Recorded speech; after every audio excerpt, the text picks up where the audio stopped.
Bugünkü mövzumuz bizim aslında Ərəb xilafəti haqqında olacaq. Yəni biz Ərəb xilafətinin adını Azərbaycan tarixində eşitdikdə Azərbaycan Ərəb xilafətinin tərkibində. Bu günlərimdə Ərəb xilafətinin özünü öyrənəcəyik. Yazmışıq ki, ərəblərin həyat tərzi. Ümumiyyətcə ərəblər harda yaşayır? Deyirik ki, Afrika ilə Asiyanın qovuşduğu yerdə və yaxud da Asiyanın cənub-qərbində Ərəbistan yarımadası. Bax, işarə eləyirik. Ərəbistan yarımadasında ərəblər yaşayır. Deyirik ki, bax bu nədir? Ərəb deyəndə ağlımıza nə gəlir olaraq? Səhralıq.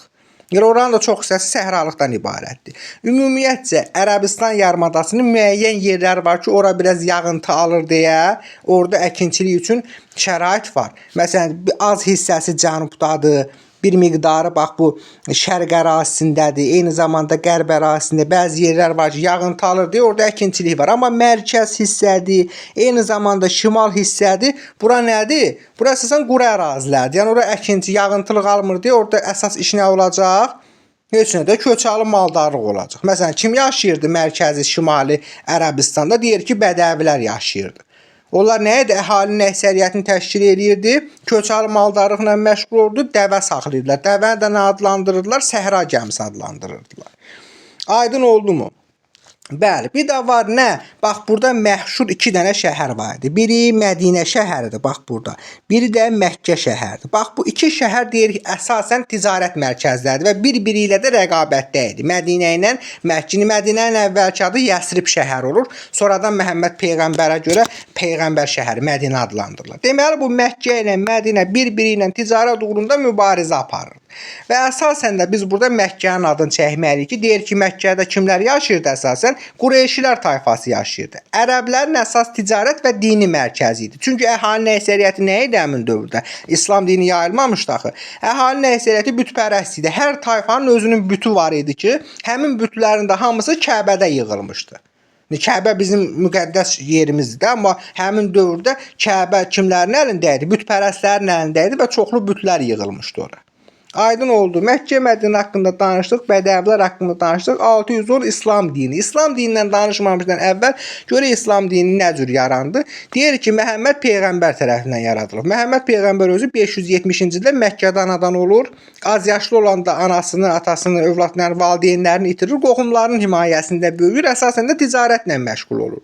610-cu ildə 40 yaşında nə oldu? Məhəmməd Peyğəmbərə peyğəmbərlik verildi. Hira mağarasında ilk vəhilər gəldi və 3 ildən sonra 613-cü ildə artıq başladı nə etməyə? İslam dinini yaymağa, yəni onu təbliğ eləmək. Ümumiyyətcə İslam nə deməkdir?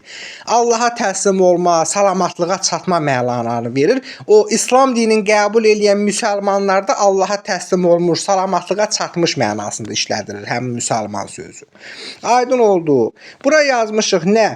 Hicrət ili. Görək bu hicrət tarixi nə deməkdir? Deyirik ki, artıq Məkkədə yaşayırdı axı Məhəmməd Peyğəmbər. Başladı bütpərəstlər tərəfindən sıxışdırılmağa, öz tərəfdarlarını yığıb köçür hara? Yəsribə. Nə vaxt getdi Yəsribə? 622-ci ildir. Onunla da Yəsrib adlandırıldı Mədinə, yəni Peyğəmbər şəhəri. Eyni zamanda İslam tarixinin başlanğıcı qoyuldu. Yəni hicrət tarixi başladı. Bugünkü gün müəyyən ölkələr var ki, məsələn biz miladi təqvimlə gedir, İsa Peyğəmbərin doğulduğu tarixlə. Amma bəzi ərəb ölkələr var ki, hərədə hansı tarixlə gedir? Hicri tarixlə gedir. Yəni İslam tarixinin başlanğıcı tarixi ilə gedirlər. Bunların müqəddəs kitabı nə idi? İslam dininin müqəddəs kitabı Quran idi ki, Quran sözünün mənası ilə oxumaq demək. 114 surədən ibarət idi. Deyir ki, hər bir cümləsi də bir ayə idi. Bu dərinliyinə getmirik. Məsələn, deyir ki, 5 şərti var da, İslam, müsəlman olmanın 5 şərti var. Kəlimə şəhadətdir, gündə 5 dəfə namaz qılmaqdır, eyni zamanda Ramazan ayı oruç tutmaqdır və eyni zamanda hər ilin sonunda əlində olan o pulun daşına bilən əmlakın 5də birini xümus kimi verməkdir. İmkan daxilində ömürdə bir dəfə Kəbəni ziyarət etməkdir. Bu nə idi? İslam dininin şərtləri nə idi? Bu bizə elə o qədər də lazım deyildi. Yəni həyat üçün lazımdır da, imtahan üçün o dərinliyinə getməyə ehtiyac deyil. Burada yazmışıq ki, Bədir döyüşü. Bəli, artıq Məkkəlilər qəbul eləmirdi. Çünki Məhəmməd Peyğəmbər yaxşı idarə edirdi, Mədinə get-ged inkişaf edirdi deyə Məkkəlilərlə Mədinəlilər arasında 624-cü ildə Bədir döyüşü baş verdi. Həmin döyüşdə deyirik ki, Mədinəlilər qələbə çaldılar və bundan sonra olan bir neçə döyüşdə yenə də Məkkəlilər məğlub oldu və nəhayətində Məkkəlilər və Mədinəlilər arasında 630-cu ildə sülh bağlandı. Ondan sonra Məhəmməd Peyğəmbər daxil olur hara? Məkkə şəhərinə və bununla da İslam dövlətini yaratdı. Deyirik ki, Məkkədə gedir İmam Əli əleyhissalamla birlikdə Kəbəni bütlərdən təmizləyir və Kəbəni nə adlandırır? Allahın məbədi elan eləyir və dövləti yaradır. Elə ilk hökmdarı, ilk başçısı kim olmuşdu? Məhəmməd peyğəmbər özü olmuşdu. 630-da yaratdı, 632-ci ilə qədər özü idarə edir. Məhəmməd peyğəmbərdən sonra deyirik xəlifələr dövrü gəlir. Çünki indi bizim kitablarda yoxdur, ərəb mənbələrində var. Qədirxum hadisəsi baş verir. Məhəmməd peyğəmbər deyir ki, mən kimin mövlasıyamsa, Əli də onun mövlasıdır. Yəni İmam Əlidən gedir söhbət.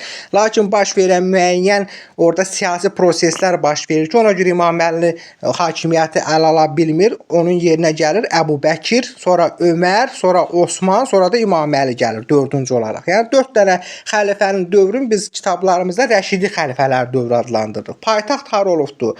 Mədinə şəhər olur, eyni zamanda Məkkə şəhər olur, bir də Kufə. Yəni Kufənin adı verilmir. İmam Əlinin dövründə paytaxt çünki Kufə olurdu. Yaxşı, bu Rəşidi xəlifələrinin dövründə yazmışıq ələ keçirilən ərazilər. Haralar ələ keçirildi? Bax, deyirik ki, bütün Ərəbistan bütün Ərəbistan yarımadası fəth olunur. Bunların dövründə. Eyni zamanda bir dəqiqə buranı silək, çox qarışıqlıq düşməsin. Bəli, deyirik ki, bax, xəlifələrin dövründə ələ keçirilən ərazilər tamamilə Ərəbistan yarımadası ələ keçirildi. Bundan başqa Bizans və Sasanilərlə müharibələr başlayır və onların əraziləri fəth olunur. Məsələn, hara Bizansın əlində var idi? Misir, bax işarələyirəm. Eyni zamanda Fələstindir, Suriyadır. Bax, bu ərazilərdə Fələstin, Suriya, Misir, bu ərazilər Bizansın əlində idi ki, Rəşidi xəlifələrin dövründə bunlar ələ keçirildi. Bundan başqa 651-ci ildə biz bunu Azərbaycan tarixində keçmişik. Sasanilər dövləti, yəni Sasanilər dövləti bu ərazidə yerləşirdi. Sasanilər dövləti nə oldu? Süquta uğradıldı, onda torpaqları ələ keçirildi. Və bundan başqa burada yerləşən Xəzər xaqanlığı ilə də aralarında 1-ci və 2-ci Bələncər döyüşləri olub ki, bunu da biz Azərbaycan tarixində keçmişdik. Yəni Rəşidi xəlifələrinin dövründə dedik ki, Bizans imperiyasının Fələstin, Suriya, Misir kimi ərazilər ələ keçirilir. Eyni zamanda Sasani imperatorluğu süquta uğradılır, torpaqlar ələ keçirilir. Xəzərlərlə aralarında müəyyən döyüşlər baş verir. Yaxşı, bəs niyə asan qələbə qazanırdı bunlar? Deyirik ki, xalq Bizans və Sasanilərin ağır vergi siyasətindən cana yığılmışdı. Bunlara bir xilaskar kimi baxırdılar. Eyni zamanda Sasani və Bizans bir-biriyle o qədər müharibə eləmişdi ki, zəifləmişdi. Həm də ki, bunlar İslam ehkamlarına riayət edirdilər də, xalqı incitmirdilər, xalqı ağır vergilərlə yükləmirdilər, qılıncdan keçirmirdilər. Bugünkü qılınc müsəlman deyirik, yalan bir məsələdir. İndi mən sənə deyəcəm qılınc müsəlmanları kimlər olubdu. Yəni bu kimi proseslər baş verir ki, artıq insanlar onlara bir xilaskar gözündə baxırdı. Amma nə oldu? 661-ci ildə İmam Əli əleyhissalam Muaviyə tərəfindən zəhərlənəndən sonra Əməvilər sülaləsi gəlir hakimiyyətə. Bununla da ərəb xilafətinin başına daş düşür. Niyə? Çünki ərəblər artıq bununla da millətçilik başlayır. Deyirlər ki, ərəblərə gəlib deyə İslam dini ən üstün din nədir? Daha doğrusu ən üstün millət ərəblərdir. Yerdə qalan türklər, farslar bizdən aşağı millətdilər. Çünki onlar sonradan qəbul edibdir. Yəni biz üstünlük deyə bizə gəlibdir. Millətçilik yaradılar. İslam dinində də ən böyük günahlardan biri nə idi? Millətçilik idi. Çünki Allah Taala heç bir insanı millətinə görə sorğulamır, dininə görə sorğuluyur. Yəni rəngin qara da ola bilər, arıq da olarsan, kök də olarsan, millətin fərqi yoxdur. Yəni əgər müsəlmandırsa hamı qardaş sayılmalıdır İslam dinində. Yəni belə bir proseslər var ki, artıq bunlar onun əksinə getdilər Əmavilər sülaləsi. Yaxşı, işğal etdiyi əraziləri görək. Hansı əraziləri işğal eləyirlər? Dedik axı Misir Rəşidi xəlifələrin dövründə ələ keçirmişdi. Amma bu şimali Misirdə, daha doğrusu Afrikanın şimalında bax bu ərazilərdə müəyyən səhralıqlar var idi ki, onlar Əməvilərin dövründə ələ keçirir və burada indi siz keçirsiniz də coğrafiyadan Cəbəl-ü Tariq boğazı var. Bəli, həmin o dövrdə Cəbəl-ü Tariq deyil idi adı. Sonradan sonradan Tariqin şərəfinə oranı Cəbəl-ü Tariq boğazı adlandırırlar. Cəbəl-ü Tariq boğazından indiki Cəbəl-ü Tariq boğazından keçir hara? Piriney yarımadasına. Piriney yarımadasına 711-ci ildə Tariqin başçılığı altında keçdilər və burada kimlər yaşayırdı həmin vaxtı? Bu ərazilərdə deyirik ki, Veskotlar yaşayırdı. Veskotları məğlubiyyətə uğradıb bu Piriney yarımadasını ələ keçirdi. Ərəblər. Kimlərin dövründə? Əməvilər sülaləsinin dövründə. Ondan sonra dedilər ki, biz şimala doğru gedib burada da Frank dövləti yaradacaq. Frankların da ərazisini ələ keçirəcəyik. Nə baş verdi? Deyirik ki, həmin vaxtı artıq 732-ci ildə məşhur Poitiers döyüşü. Bax, burada yeri də göstərilir. Poitiers. Bax, bu ərazidə Poitiers döyüşü baş verdi və həmin Poitiers döyüşündə ərəblərin Avropanın içərilərinə doğru irəliləməsinin qarşısını aldılar. Deməli, ərəblərin Qərbi Avropaya irəliləməsinin qarşısını franklar alır, Şərqi Avropaya irəliləməsinin qarşısını isə Xəzər xaqanlığı alır. Aydın oldu? Bəli. Daha sonra hansı ərazilərə keçir? Deyirik ki, Əməvilərin dövründə Xəzər xaqanlığı ilə döyüşlər baş verdi. Biz dedik, 1-ci Bələncər, 2-ci Bələncər döyüşü Rəşidi xəlifələrinin dövrü idi. Amma Savalan döyüşü, Hilat döyüşü, eyni zamanda 3-cü Bələncər döyüşü, bu döyüşlər artıq bunların dövründə idi. Yəni Əməvilər sülaləsinin dövründə idi. Hətta Hindistanın şimal-qərbində Hind çayına qədər olan əraziləri işarə elədim. Ələ keçirmişdilər. Həmin bax bu ərəblər. Aydın oldu? Bəli, Əməvilərin yaratma siyasətindən danışdım. Onlar vergiləri artırılmasıdır. Məsələn üçün, bax bu Tariq gəldi, Cəbəl Tariq İspaniyaya. Orada əhalini qılıncdan keçirib İslamı qəbul elətdirdi. Amma əslində İslam dinində kimsə qılıncdan keçirib İslamı qəbul elətdirmək deyə bir şey yoxdur. Biz İspaniyadakı müsəlmanları həmin dövrdə qılınc müsəlmanlar adlandırırlar. Çünki qılıncdan keçirildi, onlar oldu müsəlman. Amma bizim dövrümüzdə biz Rəşidi xəlifələrin dövründə qəbul eləmişik, İmam Əlinin dövründə qəbul eləmişik deyə İslamı bizdə qılıncdan istifadə olunmuyubdur. Amma Əməvilərin dövründə İspaniyada qılıncdan istifadə olunub, İslam dini yayılıbdır. Üsyanlar, bəli, artıq deyirik ki, bunların bu yaratma siyasətinə qarşı Mərkəzi Asiyada Əbu Müslümin köməkliyi ilə üsyan qalxdı.